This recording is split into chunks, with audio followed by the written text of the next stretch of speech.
Elle est assez délicate avec toutes ces tous ces petites branches qui ressortent de partout. On va pas mettre un aquarium en face d'une fenêtre parce que sinon, c'est sûr que vous allez avoir des algues à gogo.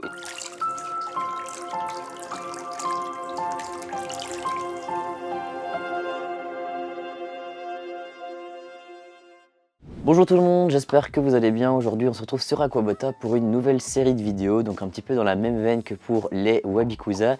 Aujourd'hui on est parti pour une catégorie de vidéos que vous attendez je pense depuis un long moment, qui est vraiment dédiée aux débutants qui ont envie peut-être de commencer l'aquariophilie. Et donc aujourd'hui on se retrouve pour la partie numéro 1 sur comment faire un aquarium de A à Z. Donc de la même manière que vous, si vous regardez cette vidéo et que vous n'avez jamais fait un aquarium, et c'est la même chose pour moi. Je vais donc débuter tout et évidemment comme d'habitude je vais être avec mon acolyte Kevin qui est donc derrière la caméra, qui va un petit peu me guider parce que forcément je n'y connais pas grand chose. Donc j'espère en tout cas que ça vous plaira. Comme d'habitude n'hésitez pas à commenter la vidéo et me donner des conseils si jamais vous avez des choses à dire, et si vous avez des questions évidemment Kevin se fera un plaisir d'y répondre. Sur ce, on est parti. La première étape, ça peut paraître con mais c'est donc le tapis. À quoi ça sert donc de mettre un tapis? Tout simplement, donc déjà c'est important de préciser que nous on va travailler avec une cuve nue, donc en gros c'est quelque chose de tout en verre, et donc dans ce cas là on en met un. Si vous travaillez avec un aquarium comme les aquariums par exemple de chez Juel, où il y a vraiment un encadrement et qu'il est posé déjà sur quelque chose, évidemment ça ne sert à rien. Mais donc si vous travaillez donc comme nous avec une cuve nue, ça va déjà régler certains peut-être problèmes de dénivelé, j'ai envie de dire. C'est-à-dire que si vous avez un léger décalage, ça peut aider un petit peu à planir tout ça pour avoir un support plus fixe et tout simplement plus stable. Maintenant évidemment si vous avez un meuble complètement biscornu avec 5 cm de différence à gauche et à droite, ça ne sert à rien parce que ça ne va pas faire le tampon suffisant espéré. Mais donc voilà globalement à quoi ça sert. Donc on va déjà le défaire. Donc ici ils appellent ça un aquapad, c'est celui de chez JBL. Comme d'habitude tous les liens se retrouvent dans la description. Alors deuxième étape évidemment c'est l'aquarium, c'est ce qui nous intéresse. Alors déjà petite précision, c'est vrai que nous ici on est dans un studio et pour la première partie de cette vidéo on va pas le mettre en eau, donc on peut se permettre de bouger l'aquarium. Mais ce qui est très important avant de commencer à faire quoi que ce soit, c'est de choisir l'emplacement de son aquarium. C'est à dire qu'on va pas mettre un aquarium en face d'une fenêtre parce que sinon c'est sûr que vous allez avoir des algues à gogo et c'est pas ce qu'on a envie, parce que sinon ça va être beaucoup trop de maintenance, c'est juste c'est pas possible. Et également avec pas trop de lumière directe, c'est mieux d'avoir quelque chose où on va pouvoir vraiment venir gérer nous notre lumière avec les éclairages qu'on va venir ajouter.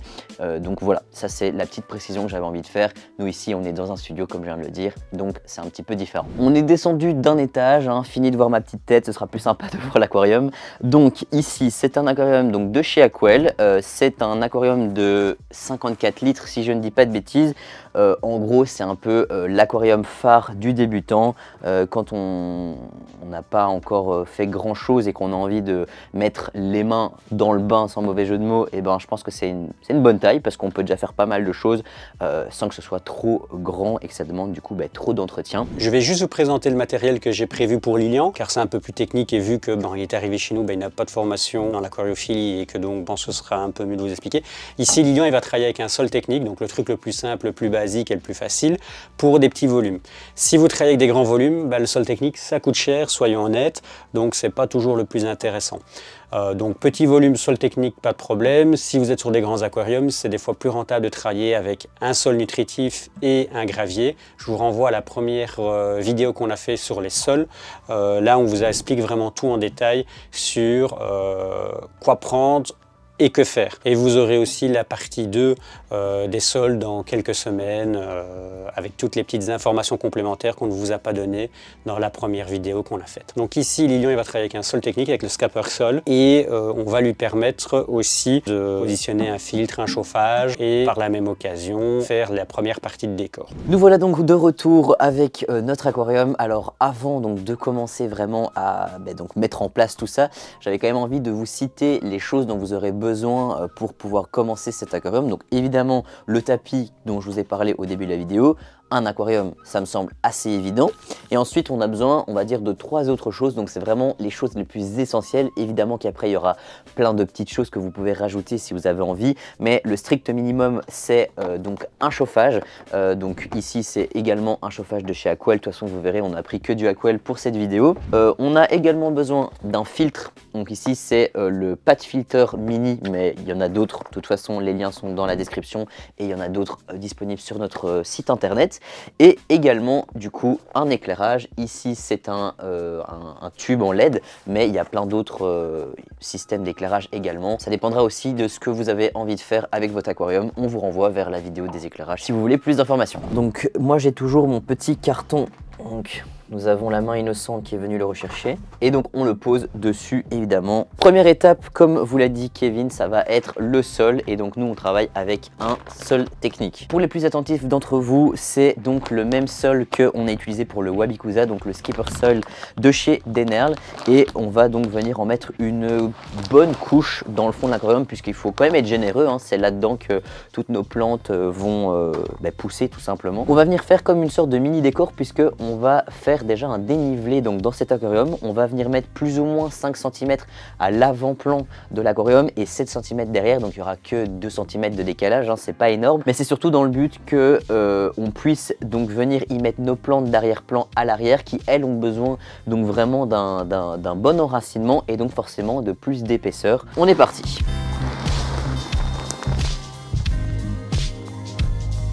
En général, si vous prenez un bac de 54 litres avec un gros sac comme ça, vous êtes censé avoir assez. Nous ici, il était déjà entamé, donc peut-être qu'on n'aura pas assez, mais normalement, ça devrait suffire. Une fois qu'on l'a mis comme ça de manière un peu brute, il y a 2 solutions. Soit vous travaillez à la main, ce qui en général est quand même le plus simple, ou soit vous travaillez avec une spatule. Ça va simplement permettre donc de pouvoir faire ce petit relief dont je vous ai parlé avec les 7 cm à l'arrière et les 5 cm devant. Alors, je le fais un peu de manière brute pour commencer, hein. De toute façon, je vais devoir à mon avis rajouter un petit peu de sol parce que je vois que j'en ai pas assez. Donc vous étonnez pas si vous recevez maintenant des sacs qui sont bleu marine comme ça, assez neutres. C'est une gamme qui fait peut-être un peu plus pro, bref, on aime, on n'aime pas, là n'est pas la question. Donc je vais venir en rajouter un petit peu parce que là il nous en manque pas beaucoup. Ensuite, nous, ce qu'on va faire, c'est qu'on va vraiment continuer dans la décoration. Donc, on va venir mettre des racines, des roches, etc. Mais une chose qu'il faut aussi préciser, c'est qu'il ne faut pas oublier qu'on va devoir garder une place pour mettre notre filtre et notre chauffage parce que forcément, ça prend une petite place et c'est pas à négliger. Nous, ici, on va partir sur le coin gauche ici à l'arrière parce que ça se cache plus facilement. Alors, si jamais vous êtes un peu plus expérimenté et que vous y connaissez un peu plus dans les filtres ou alors que vous avez regardé notre vidéo sur les filtres externes tout simplement, et que vous avez envie donc de passer plutôt à un filtre externe parce que ça demande un peu moins de maintenance, etc.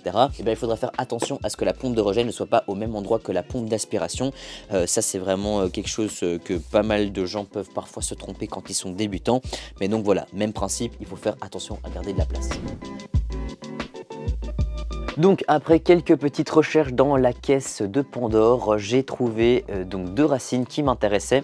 Donc j'en ai pris une avec un volume beaucoup plus petit et moins de détails peut-être, mais moi c'est quelque chose que j'aime bien. C'est vrai que j'aime pas quand il y a trop de détails superflus, on va dire. Et ici on a une racine qui est vachement plus volumineuse, qui est quand même super sympa parce que elle est assez délicate avec toutes ces petites branches qui ressortent de partout.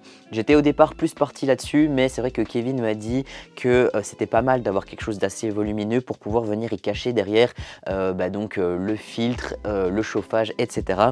Donc on va venir placer celle-ci et on verra bien si on a de la place pour ça. Je pense qu'il y aura moyen de mettre les deux. Donc je vais m'attaquer à la grande en premier. Donc là c'est un peu à votre guise, hein. Vous voyez, vous testez. Évidemment il faut faire attention quand même aux parois de l'aquarium pour pas venir tout griffer, ce serait dommage. Vous pouvez vraiment le mettre plus comme ça si vous voulez donner de la hauteur à l'aquarium et faire un truc vraiment un peu plus on va dire majestueux. Ou alors moi je pense que je vais partir sur une position un peu comme ça et ici ça me gêne, donc on n'hésite pas à venir couper la branche qui nous gêne si on n'a pas envie que ça...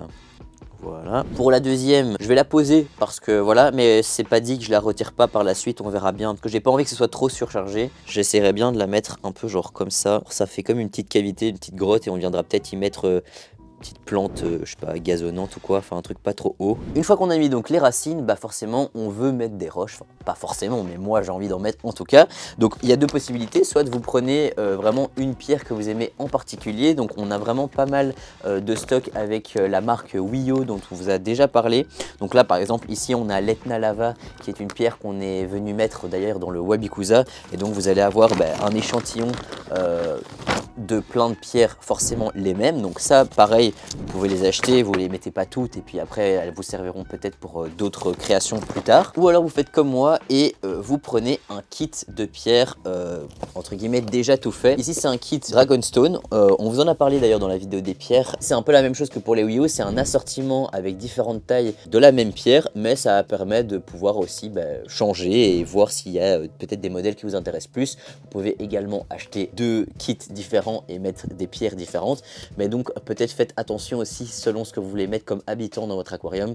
Il y a des pierres qui sont plus propices à certains habitants, comme par exemple les crevettes ne supportent pas trop les pierres calcaireuses. Donc du coup on va venir ouvrir notre petit kit et on va découvrir un petit peu tout ce qu'il y a à l'intérieur. Elles sont toutes emballées individuellement, donc ça c'est assez pratique pour pas qu'elles ne s'abîment entre elles. Je la trouve assez cool cette pierre parce que elle va bien avec les racines qu'on a choisies. Ça fait un peu ténébreux, comme si c'était dans le désert avec beaucoup de choses sèches. Alors celle-ci justement vous avez vraiment un bel aperçu de à quoi ressemble donc cette fameuse Dragonstone. C'est vraiment une pierre où il y a beaucoup de cavités et de trous, et donc franchement je la trouve aussi super jolie, mais peut-être un peu trop grande pour ce que j'ai envie de faire. Celle-ci elle est assez sympathique parce qu'elle est un petit peu rosée. Je sais pas si vous allez le voir à la caméra, mais ça peut apporter un peu de couleur.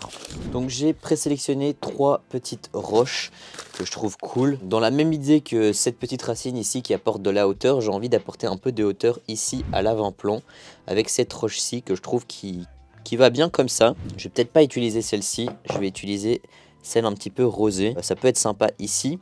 Et je vais même venir rajouter, comme je vous ai dit tout à l'heure, des pierres de chez Wio, puisque là on a vraiment des miniatures, et donc ça peut être vraiment chouette pour faire comme un petit chemin. Donc je vais sortir des toutes petites pierres, je sais pas encore trop ce que ça va donner. Bon, en gros, je pense qu'on est bon. Je trouvais que celle-ci, elle tombait un peu comme un cheveu dans la soupe, donc je l'ai remplacée. J'ai quand même pris quelque chose avec une couleur un peu rosée. Bon, ici, c'est plus orange, mais j'avais envie de garder ce côté couleur. Je pense que ça peut être sympa de la mettre comme ça, parce que bon, derrière, c'est pas très joli, mais on le verra pas normalement, vu que ce sera contre un mur. Mais je pense que ça peut être cool de faire un peu comme un mur. Si jamais vous êtes un peu comme moi, que vous êtes un peu en manque d'inspiration, que vous ne savez pas trop, que vous avez envie d'avoir un aquarium, mais que, voilà, c'est quelque chose d'un peu nouveau pour vous. Il existe depuis peu sur notre site, donc à vrai dire, depuis quelques jours, des kits un petit peu déjà tout faits avec des plantes qui vous seront donc fournies. Forcément ce sera des plantes de saison à ce moment là, on va pas vous mettre des plantes qu'on n'a pas, et donc à ce moment là il vous restera vraiment plus qu'à mettre les pierres et les racines qui sont déjà un choix à faire, mais au moins au niveau des plantes ce sera déjà quelque chose de entre guillemets tout fait pour vous. Évidemment vous pourrez choisir où les mettre, mais vous aurez donc déjà un petit aperçu de ce à quoi ça pourra ressembler en ayant vu avant de commander ce à quoi ressemble le kit. Alors maintenant qu'on a fini on va dire la décoration principale, outre les plantes évidemment, on va venir donc mettre le fameux chauffage et le fameux filtre dont je vous ai parlé au début de la vidéo, parce que là c'est quand même nécessaire de le mettre à un certain moment avant de mettre les plantes, parce que sinon vraiment on n'aura pas d'aperçu pour savoir ce qu'il nous reste comme place pour mettre nos plantes. On a le mode d'emploi ici, mais on va s'en passer parce que Kevin va nous expliquer comment le monter. Après que Kevin le bricoleur nous ait monté notre filtre, on va tout simplement venir l'accrocher comme ça sur la paroi de notre aquarium.